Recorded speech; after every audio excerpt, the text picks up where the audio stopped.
Place à Jacques Mukonga Sefou du barreau de Lubumbashi sur un nouveau sujet. La neutralité est-elle une forme de lâcheté par la positive? Mesdames, Mesdemoiselles et Messieurs, la neutralité est-elle une forme de lâcheté? Sans blague, ce sujet n'est pas une blague. Car c'est du procès de la neutralité qu'il s'agit, procès ardu s'il en est.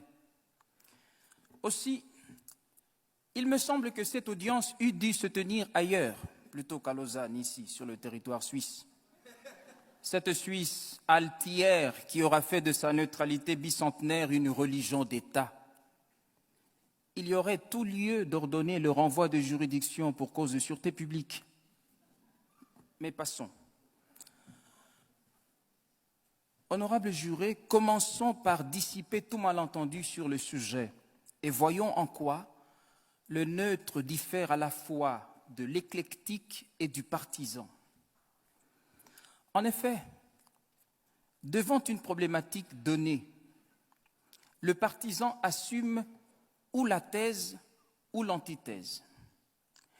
L'éclectique se situe à califourchon sur la thèse et sur l'antithèse dont il tire une synthèse, alors que le neutre, lui, se refuse de prendre parti, ni pour la thèse, ni pour l'antithèse, ni pour la synthèse, ni pour l'un, ni pour l'autre des deux antagonistes, ni pour Césaire, ni pour Senghor, ni pour Voltaire, ni pour Rousseau, ni pour ni contre l'avortement, ni pour ni contre la peine de mort.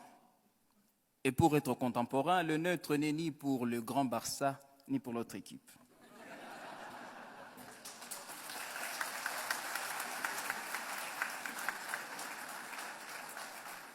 Je sais, oui, je sais.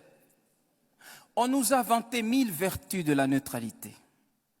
On a répandu que la neutralité serait la sagesse de la prudence ou la prudence de la sagesse, que la neutralité préserverait de la vengeance, de l'affrontement, qu'elle garantirait la paix républicaine.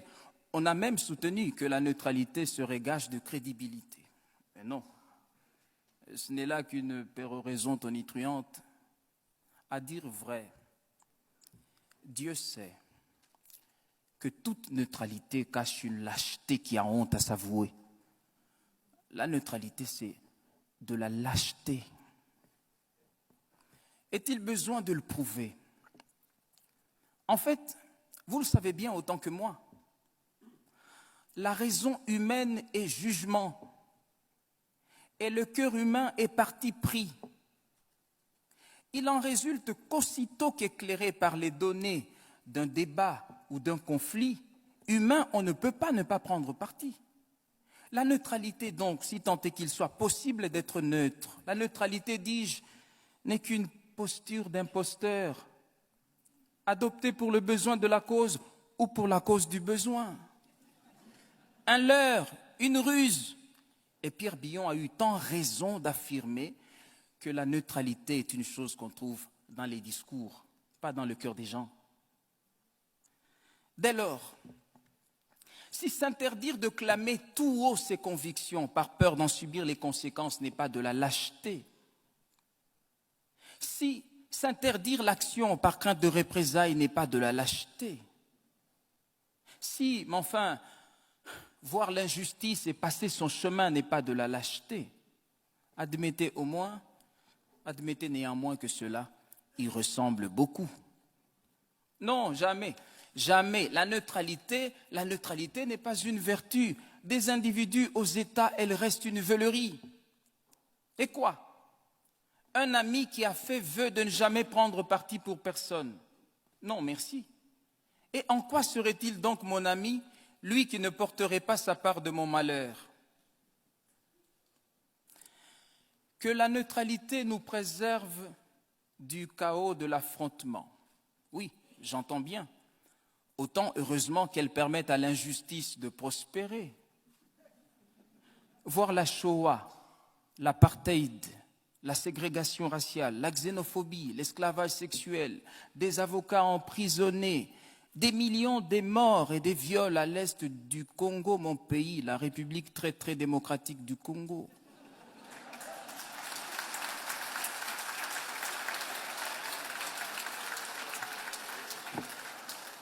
Mais oui, voir tout cela et passer son chemin. Ah oui, mais c'est cela l'héroïsme de la neutralité. Et dire que la paix perpétuelle de certains est à ce prix, comme si, au-delà de la patrie, il n'y avait pas l'humanité. Vous savez, un régime qui opprime son peuple aurait tout à gagner que des États tiers demeurassent neutres au conflit. Mais Desmond Tutu considère avec raison que si vous êtes neutre dans les situations d'injustice, vous avez choisi le côté de l'oppresseur. Car la neutralité aide l'oppresseur, jamais la victime.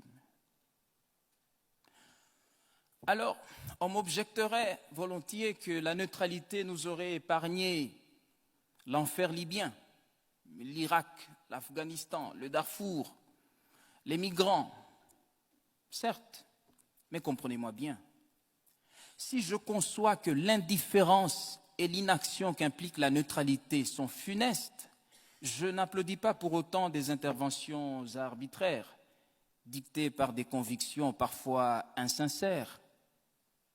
Et encore, toute parturition d'un monde nouveau n'est-elle pas douloureuse? 620 000 soldats tombèrent sur le champ de bataille durant la guerre de sécession qui déchira l'Amérique de Lincoln. Mais il y avait un message de justice dans le crépitement de chaque balle tirée durant cette guerre-là. Oui, ces crépitements d'obus étaient autant de voix qui s'élevaient en chœur pour rappeler, si besoin en était encore, que tous les hommes naissent libres et égaux en dignité et en droit. Les Noirs aussi.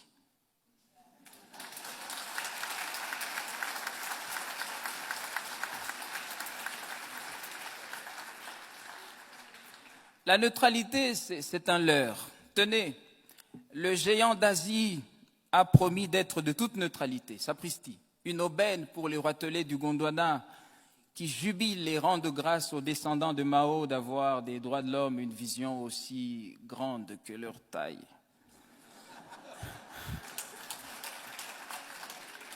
Mais ne vous y méprenez pas.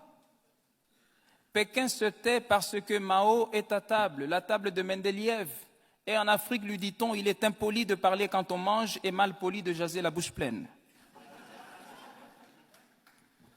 La neutralité a engendré la langue de bois, ce patois des politiques et des technocrates irrésolus, des lâches qui effraient l'opinion publique.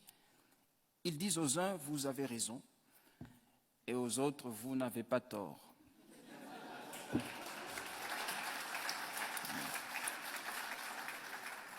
Mais je veux dire, il est honteux d'être sans honte. Est-ce cela la politique? Voilà, mesdames et messieurs, il ne me reste plus rien à prouver. Oh, que si. Vous rappelez que Dieu même a en horreur la neutralité. Ainsi, parce que tu es tiède et que tu n'es ni froid ni bouillant, je te vomirai, déclare-t-il.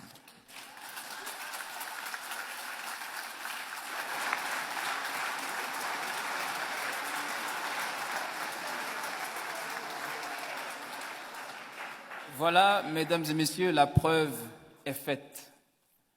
Maintenant, laissez-moi vous dire que j'ai un rêve. Moi aussi, bien sûr, n'ayant pas le monopole du sommeil, Martin Luther King ne peut avoir celui du rêve. J'ai fait un rêve, et mon rêve, le voici.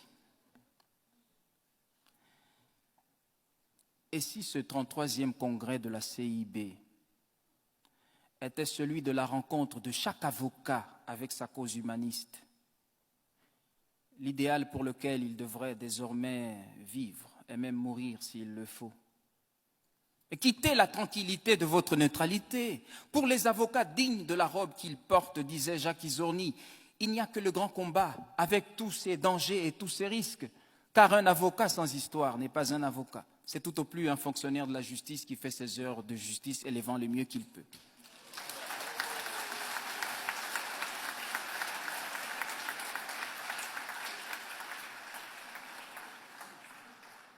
Quittez le confort de votre neutralité et descendez dans l'arène, vous mêlez des choses qui ne vous regardent pas. L'humanité vous en saura bien gré. Comme Zola pour Dreyfus, accusé. Comme Voltaire, donnez à graver cette épitaphe, il défendit Calas. Comme Sartre, Che Guevara, soyez de tous les combats. Comme Mandela, quittez votre robe d'avocat s'il le faut et allez vers le large. Et comme Vergès, sauvez Jamila et épousez-la.